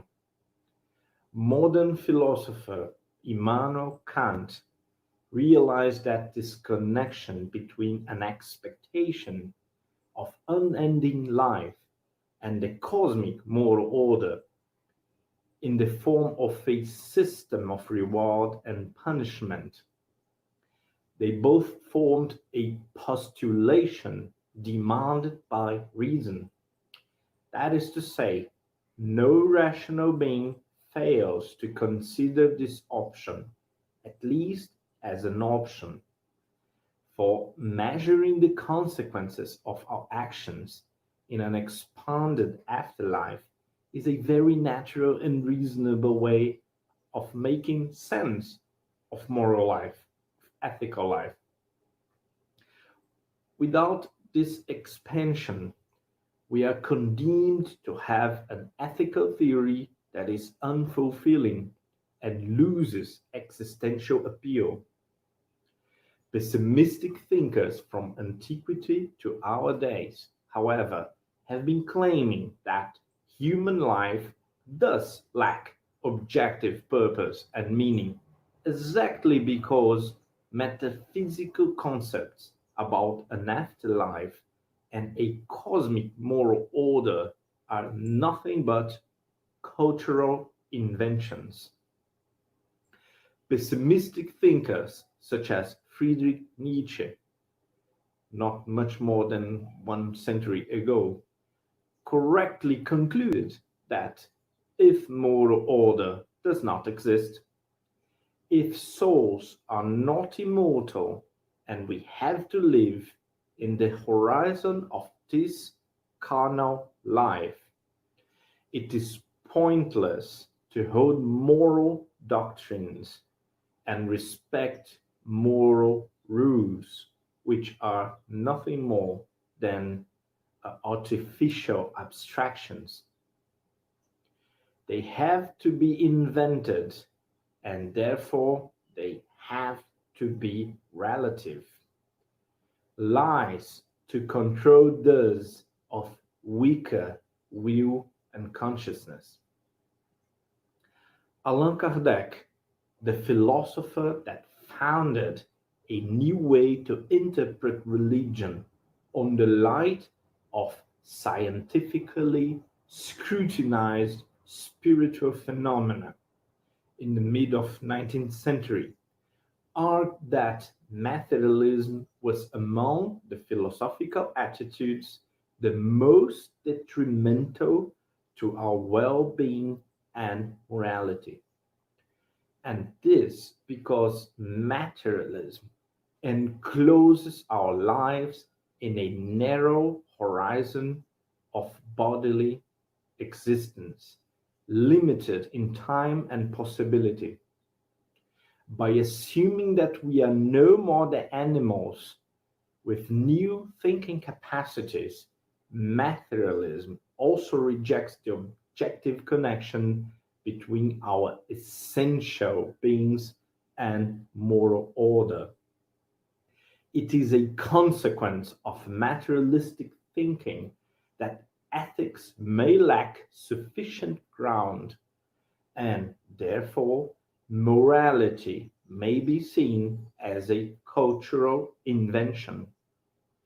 The practical consequences of this posture are before our eyes right now in this society, a fragmented society where individualism leaded us to a radical form of isolation in the middle of the crowd, of despair, indifference, apathy, lack of sense and purpose in life, cynicism, and nihilism.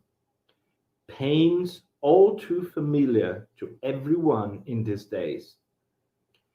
We should not underestimate the anguish and existential indifference produced by nihilism and relativism. It certainly influenced a way of life in which immediate results are the only goals for many, and it weakened our mental capacities to deal with failure and frustration. Mental resilience, since the ancient cultures in China or Greece, in India or the Americas, was associated with the mastery of the soul over the body. Only the concept of a mind and a soul that governs the body can we prepare ourselves to resist physical pain, psychological struggle, and moral suffering. On the positive side of the coin, we have plenty of examples of persons that were heroes and saints. All of them mastered their circumstances or adapted to it with dignity. All of them mastered their circumstances. And there was never a hero or a saint that submitted him or herself to the accident of material life. Even materialists, in theory, can only be great people when they are spiritualists in practice. That is relevant to repeat too. Even materialists in theory that claim to be materialists and truly believe in materialism in theory, they can only be great people. They can only make great sacrifices when they are spiritualists in practice, when they act as they were spiritualists. For being a spiritualist means, according to Allan Kardec, and also Allan Kardec works, to submit, to domesticate or tame, and to overcome matter, taming the passions that would otherwise submit us to matter. In every motivational speech we can find, and there are uncountable on YouTube, regardless what the speaker believes, we always see a very strong practical spiritualism. On the bottom of the discourse, you can do it. Ignore pain. This is temporary. So we can also ask, what is permanent? You are building something greater than that. Always envisioning the ideal, the transcendent, something that transcends circumstance and moment. Say no to the naysayers, or you can do everything. That's not practical advice if we do not believe in an infinite spirit that can overcome the limitations of matter. The naysayers, they are only looking to the present failure. Do not be afraid of failing. That's also very recurrent. It only makes you stronger. Now, from the materialistic perspective, every failure makes us closer to the ultimate failure of death, of destruction, and we should rather avoid failure at all costs. Pain is not temporary. This pain in my knee may be temporary, but next week there will be a new pain. Statistics do work, and they say that very few people can be on the top. And even though we are excited by the perspective of being larger than the box,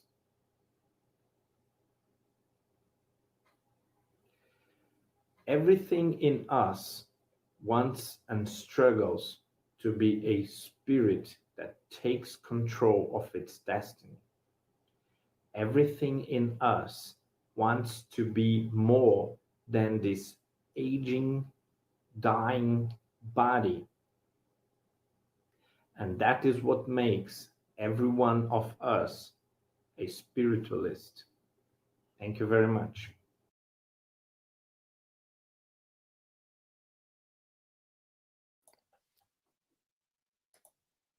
And thank you, Humberto, for that wonderful talk. And obviously, it's so reflective, like with all the other talks that we've had this block and the other blocks, really. So if you want to contact Humberto's email is right there on screen. And of course, you know, I'm sure that many people already know him from his philosophical talks that he's doing at the moment. So thank you once again for being with us to give that talk. Right, well, ladies and gentlemen, that is the fourth talk of the fourth block. So before we go to have a little bit of music, we still have our prize draw, and then obviously we have our Q&A in a bit. So unfortunately, the name we picked out from block 3 hasn't replied to us yet, which was Raquel Basheshi. If you're watching us by any chance, please send a quick hello, hooray, something. Otherwise, we'll pick another name now. And remember, if this is your name that's chosen, and there's many, many names in this hat right now, please put in the chat hooray, or I've won, or something to show that you're here watching us. Otherwise, we will choose another name, and we'll obviously try and choose a few names. So here's the hat. Let me get it on screen just so you can see that we really do have a hat with lots of names on. So, and just making sure that I'm not looking. So, oh, I picked up 2 names. The first one is, big coincidence, our friend Gabby down in Southampton. So Gabby, if you're watching, put a hooray or hello in the chat. I'll give you just a moment to do that.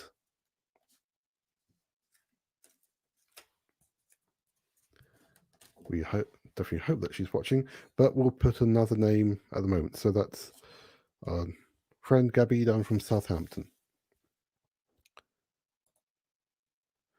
Let's choose another name just quickly, because we have 4 packs of books to choose to give out as prizes. So another name.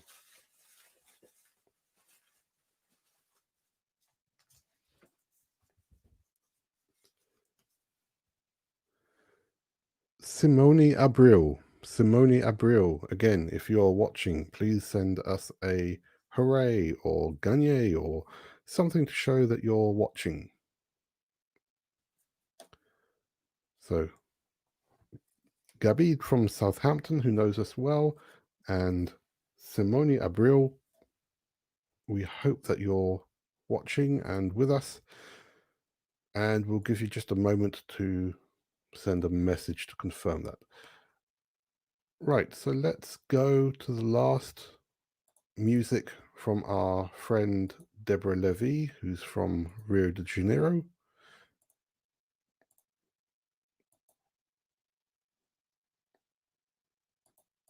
There we go.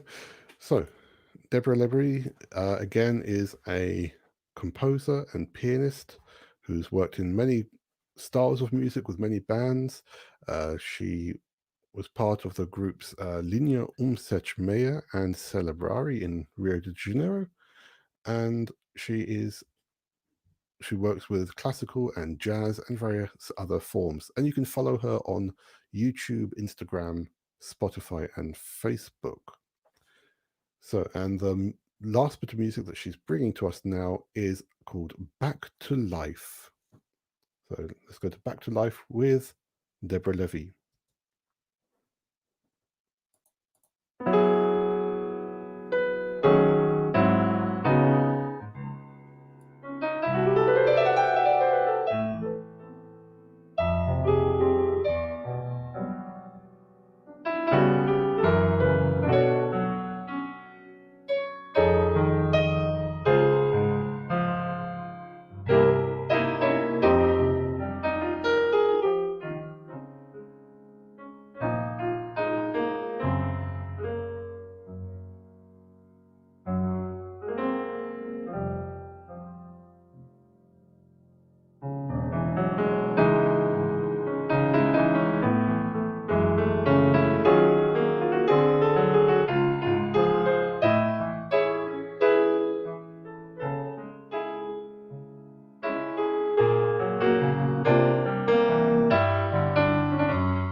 Thank you so much, Deborah. Of course, it's good if I open my own microphone and take away the correct screen. So,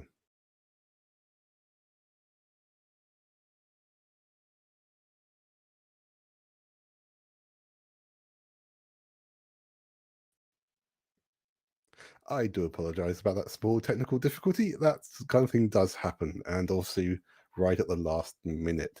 So thank you so much for that musical, Deborah. It's been wonderful to have that. And again, let's just bring up her details for everyone. So again, you can follow Deborah on YouTube, on Facebook, on Instagram, and Spotify. Please go and listen to her music. It's absolutely fantastic, which is one reason why we invited her to be with us for this event. So, ladies and gentlemen, we're now going to bring our lecturers back on screen for our Q&A. Now, oh, and Simone Abril is here with us. So well done, Simone. We will contact you to get you this wonderful set of books. We haven't heard yet from Gabriele, and so we shall maybe choose another name in just a moment. But let's go to our Q&A. And just so that you know, unfortunately, Evanise is not able to be with us for the Q&A, but thank you everyone for all the questions that come through, and we'll see who can answer them. So let's bring in Humberto, Annie, and Tanya. Hello everyone, how are you? Yes. Hi. Unmute now. The traditional unmute. Well, again, thank you all for being part of this event. So we do have quite a few very interesting questions come through. So let's go. The first one we have is actually for Evanise, but let's see if maybe Tanya or Annie can answer this one.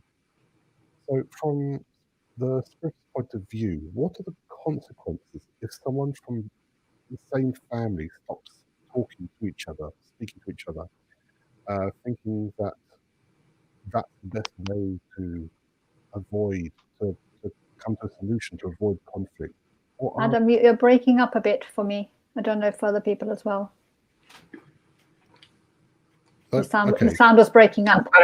That's better. Let me just see if I adjust a little bit here. We have had that little problem a little bit earlier. So let me try and read the question again. So from the spiritist point of view, what are the consequences if someone from the same family stops speaking to another, thinking that that is the correct solution to avoid any conflict or way to solve the differences? So let's go to Tanya first and then to Annie. I think it really depends on the circumstance and the individuals involved, where if you have spirits reincarnate in the same family for a reason, usually where there is that antipathy, that antagonism, there will have been issues, most certainly in the past, and they've been reborn to start the healing process. And as we move into adulthood, that may really come to the surface quite strongly. So if there is a risk it could descend into violence, for example, physical violence, it may well be a wise choice to step back for a time and to let things calm down. And from a spiritist angle, we know, as Anna was saying earlier, how thoughts are things that we irradiate, and through our thoughts we can influence others more than we can imagine, and that perhaps it's easier to start the healing of the relationship from a distance than in the same room, in the same space, to start praying for them, to start praying for an improvement, and to start imagining trying to send them good thoughts, good energies. And very gradually over time, that may begin to affect a transformation. I know of somebody who at work had serious issues with somebody at work, and she started doing that. It took months in this case. Families even closer, obviously. But before she would arrive on the way to work, she'd start praying for him, imagining sending good energy, sending light and love to this man. And she really struggled with this for quite some time, and then started to develop that approach. And within 6 or 8 months, the relationship had transformed. Now, as I say, it depends on the starting point, I think, but it would be lovely to imagine progressing it, so that stepping back is a solution towards evolving towards a better solution over time. Okay. Anna, do you want to add? Yeah, no, I agree 100% with what you're saying, Tanya. It's very difficult, to give opinions on the situations of others. And even if we are faced with a situation, we don't have control over others, but we do have control, so hopefully, over ourselves. So rather than putting the problem on the other, we bring the exercise to ourselves. And I agree with you. If you feel that it could cause more damage, you step back. You don't want to get involved, let's say, in physical violence or altercations, or wanting to prove who's right, who's wrong. If we are together in a situation in a family and we have this big disagreement, it's perhaps this disagreement has been rolling for many lives. It's not going to resolve in an instant. But let it be us, the one who makes the effort to change the nature of the relationship. So sometimes even stepping back, but doing exactly as Tanya was saying, sending love, healing, asking for forgiveness as well, because we might well not remember, but we might well have an element into the antagonism in this relationship. So instead of putting ourselves in a position of being the better one, you're saying, no, this is an opportunity for healing this relationship. Let me give the best I have. As they're saying, the things that can harm me the most are not the things that others do to me, but it is the things that I do to others. So if we bring it back to ourselves and we accept that that person is where they're at, that we can't force them to be different than they are, and that they have their time, just like we have our time, we can work in the field of our thoughts and our emotions. And if we feel resistance or difficulty in loving this person, we start step by step, try to identify some quality. Everybody has a quality. And just point out to ourselves that quality that person has, and then slowly seeing other ones and trying to break away from something that is probably a pattern that has come a long time. So you know how they say, I have an expression in Portuguese, the soft water, drip by drip, ends up by breaking the hard stone. And I think love is a drip by drip approach. And so always trying to find what is the best solution that comes to us at the time. And it's, I think, healing relationships is always work in progress. Those are the thoughts that I have for the moment. Thank you.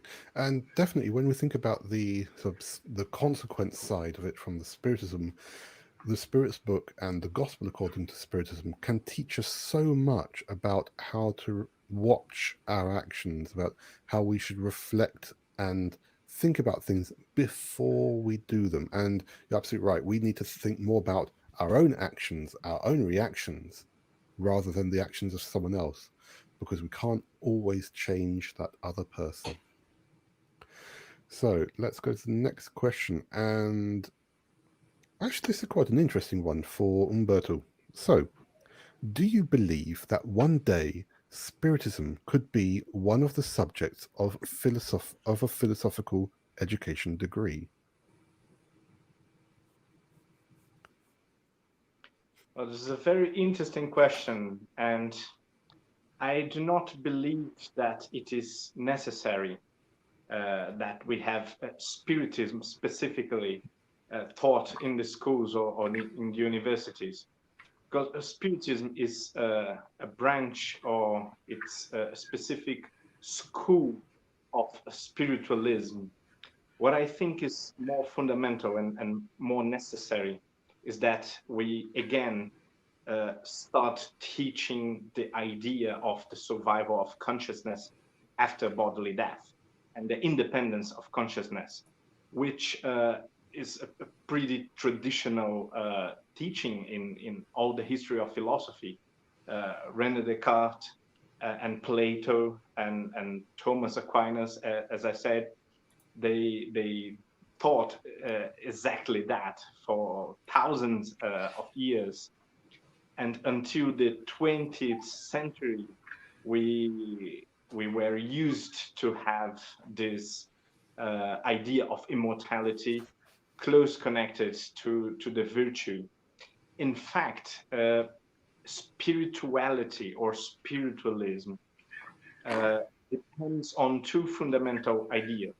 The idea of transcendence, that we have some parts of our lives that transcend this immediate, temporal, material existence, and the idea of a possible connection of our individual souls in the sense that they are isolated or separated from the whole, and the universal soul or the absolute or God, whatever we may want to call it. Well, these basic ideas, they underlie the more common ideas of ethics, purpose and meaningful life, for example, and all the ideas that we immediately recognize as very, very necessary ideas for a better life, for a more fulfilling existence. So what we could do is to come back to these core philosophical ideas that were more popular in the past and are now challenged by a reductive and very, very narrow idea of science, because it's based on a philosophical understanding about science and about the scientific worldview, that we believe that God and the immortality of the soul, or transcendence and communion between ourselves and communion with the absolute spirit are no valid subjects anymore.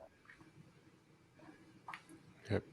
And now this for all three of you, really. Do you think that nowadays people are more open or more pessimistic and skeptical about studying spirituality and even Spiritism itself?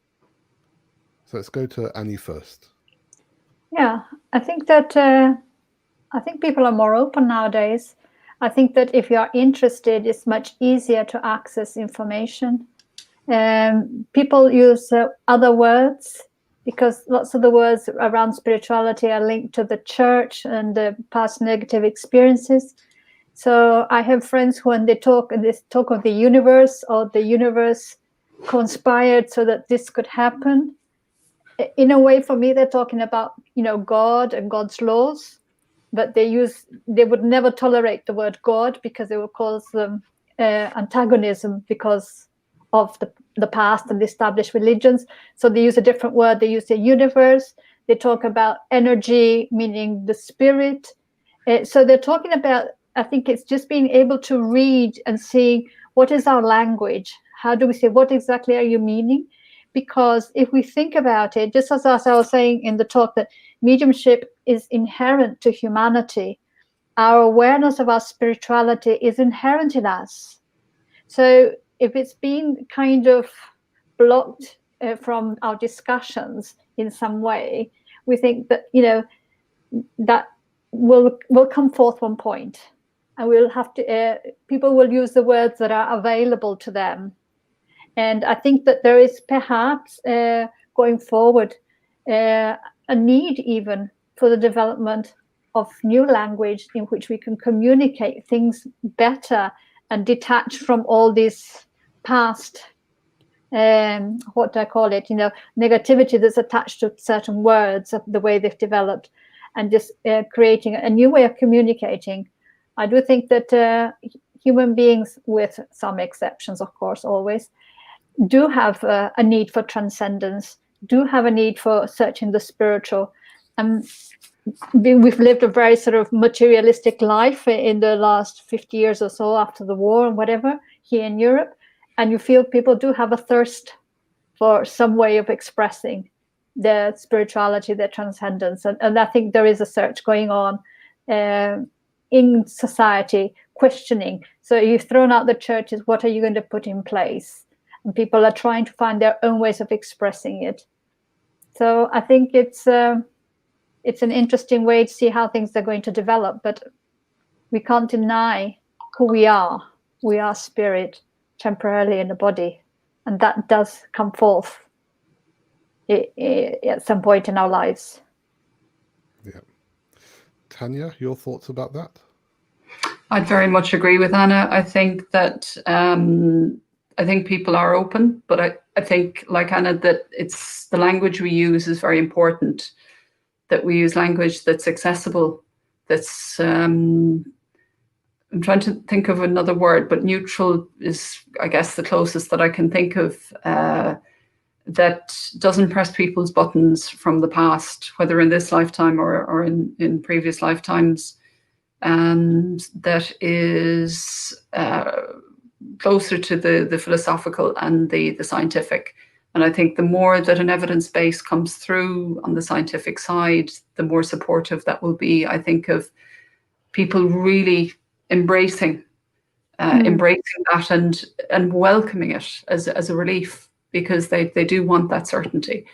But there has been an element of baby in bathwater in some, certainly I think in some countries, that they maybe have lost trust in the established institutions, but there is a longing for that connection and that certainty and that comfort that spiritual knowledge can bring, and a spiritual connection can bring, I think.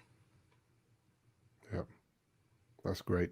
And Humberto, do you have any thoughts about that as well? I totally agree with both. I think language or terminology may be very tricky and maybe a big part of the equation, but also there are some concepts that are very misleading in regarding this subject.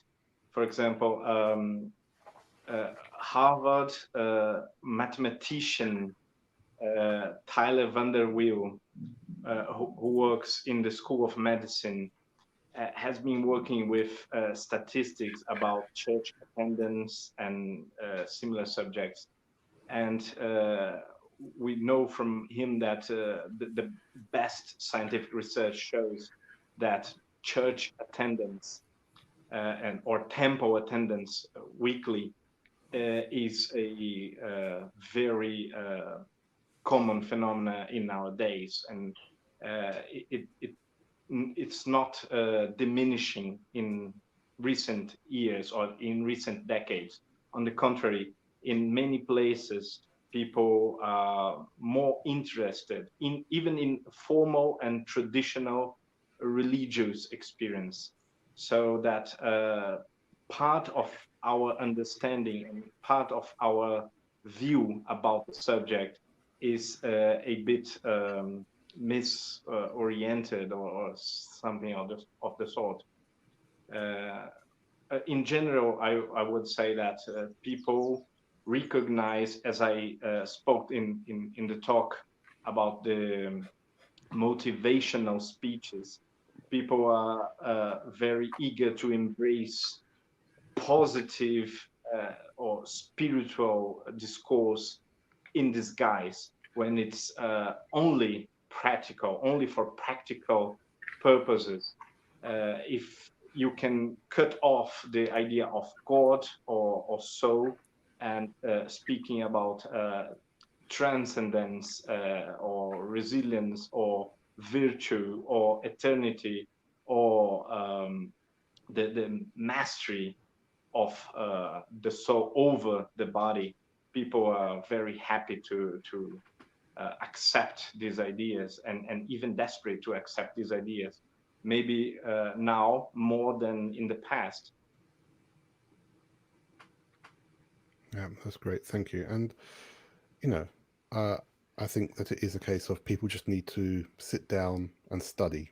Kardec wanted people to actually study the books. We can only really know if Spiritism is for us, if this philosophy is for us, if we actually sit down and study it. Because otherwise, how will we know? And just to complement that there's also a growing body of audiovisual material as well, that it can be accessed through multimedia, not just through the written word, but in a variety of ways as well. Oh, like this event right now, like Spiritist 2020. So no, absolutely. And there's so much good material out there, especially in English now. And actually that takes us on to the next question, which is actually for Annie, but really, I think any of us could answer this. So how do you see the progress of Spiritism outside of Brazil? So is the question, how do you see the progress of Spiritism outside of Brazil, Yeah. or is it moving out of Brazil to the rest of the world? I wonder if that question has two sides of it. I would just to for all our listeners who might or might not sort of have a wider knowledge of the history of Spiritism, I'll just kind of remind ourselves that originally Spiritist body of knowledge was collated and put together and published in the books in France in the 19th century by Allan Kardec, a French educator who dedicated the last years of his life to studying mediumship and the communication from spirits, and was able to very wisely collate all the information that came to him from around the world. So the mediums that wrote, received messages, they were not just in France, they were all around the world. And they sent the messages, as it was in those days, by post. And he received them and collated them and compared what the spirits were saying from one place to another. So all that body of work was done in France in the 19th century. Now, that we think that the spirits suggest to us also when they talk about the history of Spiritism, that was, like, say, the place where the higher knowledge was held in Western world at that time. If you wanted to study something at a higher level, you went to France. That was where all the international students would go in those days. As we know, things developed in France, but then because perhaps, just cutting a long story short, a couple of world wars devastated Europe. And in the meantime, the Brazilian students who had been in Paris, the Brazilian intellectuals who had been to France, took back the information, the knowledge that was in the books, the excitement about this new philosophy, took it back to Brazil. They were all fluent in French, because it would be like if you speak English nowadays, if you wanted to study abroad, in those days you had to speak French. They had the knowledge of French. They translated the books into Portuguese. And in Brazil, the Spiritist philosophy found fertile land in which it flourished. And it flourished for many different reasons that people can analyze. So during these years, while, let's say, the rest of the world was recovering from World War and things like that, the Spiritist philosophy was developing in Brazil in a quiet sort of hidden corner of the world in South America. And now we see that there is a movement, and I can say, look, for almost 30 years, I lived in Brazil before coming to the UK. In almost 30 years that I've been in the UK, there's been a big change in the scenario. When I first arrived here, there was just one Spiritist group run by Janet Duncan, who had also come across Spiritism in Brazil. The books from Schubert and others were not available in English. Even Heaven and Hell was out of print, and the Genesis. There was a lack of resources regarding Spiritism, I can only say in the UK, because that's where I came. 30 years later, it's a very different landscape, very different. And not only different from the point of view that the books are now more readily available, because you can get them as ebooks, but also because there's been this media transformation in those 30 years that has completely changed the way we can have access to information. Before it was complicated, now it's immediate. You can go on the internet, you can find everything that you need if you look for it in the right places. So we see that there is like a blossoming of availability of information everywhere. It's just like, I feel it's almost like a tsunami coming. And the spirits in the Spirits book, they say something that is quite interesting. They said progress is inevitable. So whether if suddenly, like in the days in Barcelona, I can't remember what it's called in English, when in the days of the beginning of Spiritism, the Catholic Church, the last acts of the Inquisition in Spain was to burn the Spirits book, because it was a dangerous book according to the Inquisition. But you can burn all the books of the world and you can kill all the writers of the world, but the knowledge still comes from the spiritual world. It's still impressed on us and it will come again. You can't stop progress and you can't stop the advancement of our knowledge and our development. So I think, yes, we live in times where things are moving very fast. Things are developing very fast. And I think that nobody, as much as some people might want to try and control the development of spiritism around the world, is just going to completely escape the hands of anybody who wants to have control, because it's part of progress and people want it and it's going to be available for everybody. And I feel it's quite exciting times to be living in, actually, to be able to have so much information available and to be able to connect with so many people around the world who think similarly. So you don't feel alone and isolated like you might have felt in the past. Having said that, all that about Spiritism, let me just say that, I mean, in the UK, there's been a very strong spiritualist movement way back from the days of the 19th century that has established churches, institutions, mediumship, who do things in perhaps a slightly different way, but who have also published really good books by Schubert and so on.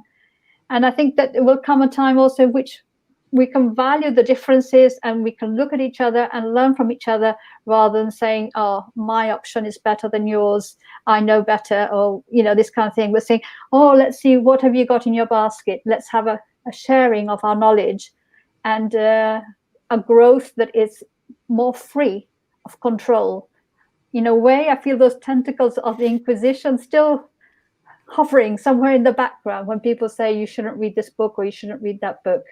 We are free spirits. We take responsibility for what we read, for what we learn, and we can take the consequences, because we are now like growing up, like adolescent spirits, if you like, rather than such young spirits. I don't know. That's my view. Sorry, I speak too much.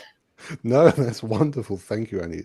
And of course, you know, we have to remember that actually this is more of a rediscovery of Spiritism, because like you said, when Kardec was doing his investigations, he was in contact with people from all around the world.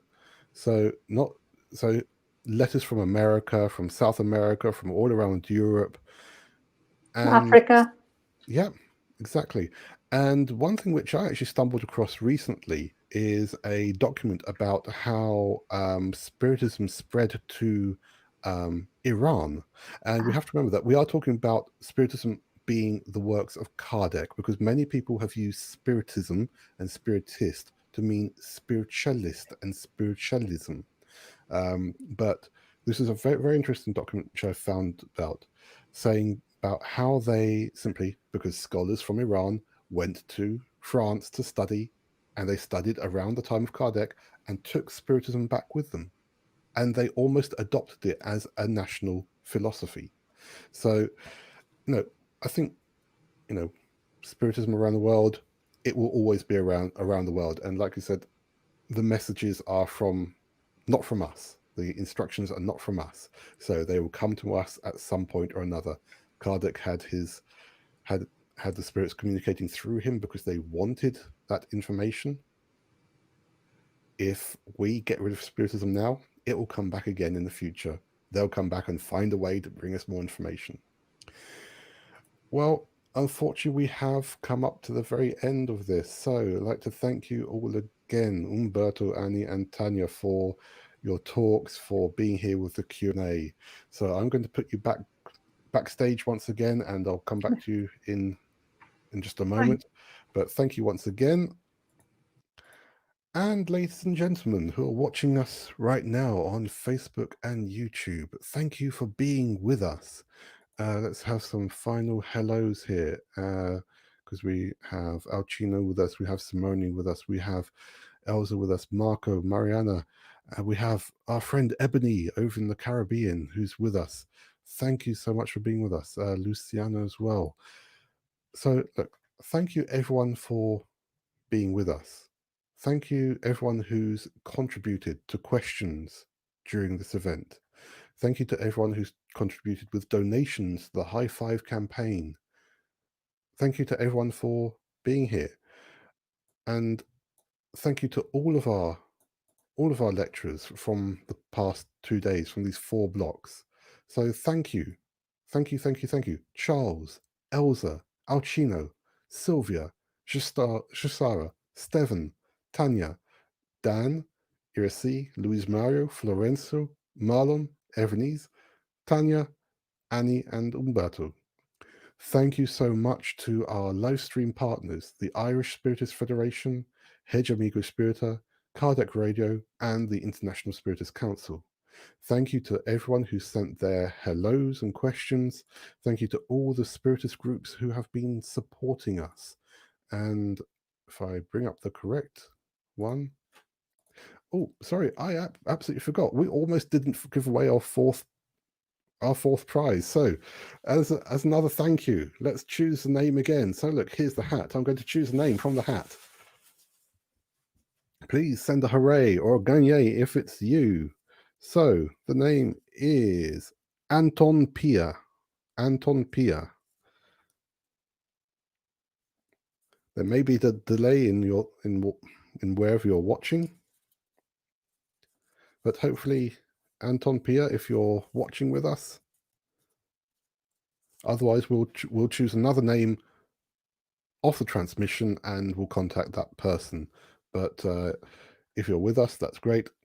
And I'd like to thank all of these wonderful supporters for this event. So the Irish Spiritist Federation, Hegemony Spirita TV, Kardec Radio, the French Spiritist Federation, the French Spiritist Movement, Spiritist Society of London, BUS, Spiritist Society of Peace, Grupo Amigos Paulo, Chico Xavier Spiritist Society, the United States Spiritist Federation, Spiritist Group of New York, the International Spiritist Council, Spiritist Society of Ireland, Sheffield Spiritist Group, the Spiritist Society of San Diego, the Spiritist Institute, Spiritism in California, Seja Baja, Grupo Spiritist Sheila, the Spiritist Psychological Society, Family Spiritist Study Group, Sociedade Spirita Primavera, and our good friends, Spiritist Society of Bournemouth, who have been helping us to promote this event. And finally, I need to say a huge, huge, huge, great big thank you to 2 important people who have been working backstage. So a big thank you to Val, a big thank you to Anna Paola, who have been helping so much for this event, not just the past 2 days, but for quite a while now. We've been planning this actually since last year, with lots and lots of very hard, sometimes difficult work in the past couple of weeks. So thank you so much, both of you, for all the effort.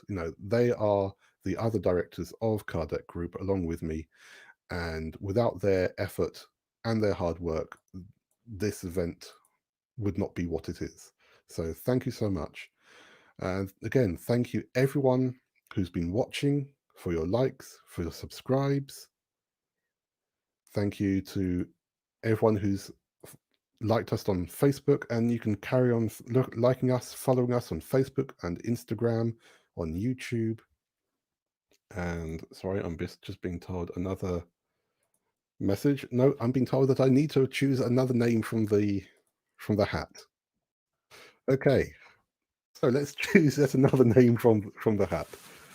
Okay, So hopefully this person will be here. Ah, Mr. Jérôme Dronkers. Jérôme Dronkers, I hope you're watching. If you're watching, please send a hooray in the chat.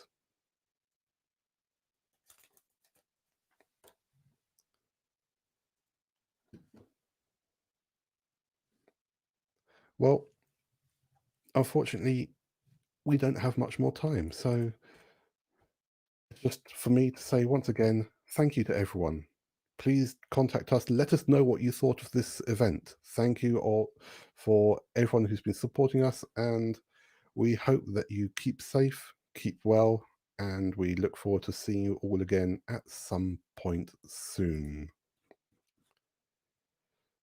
Bye for now.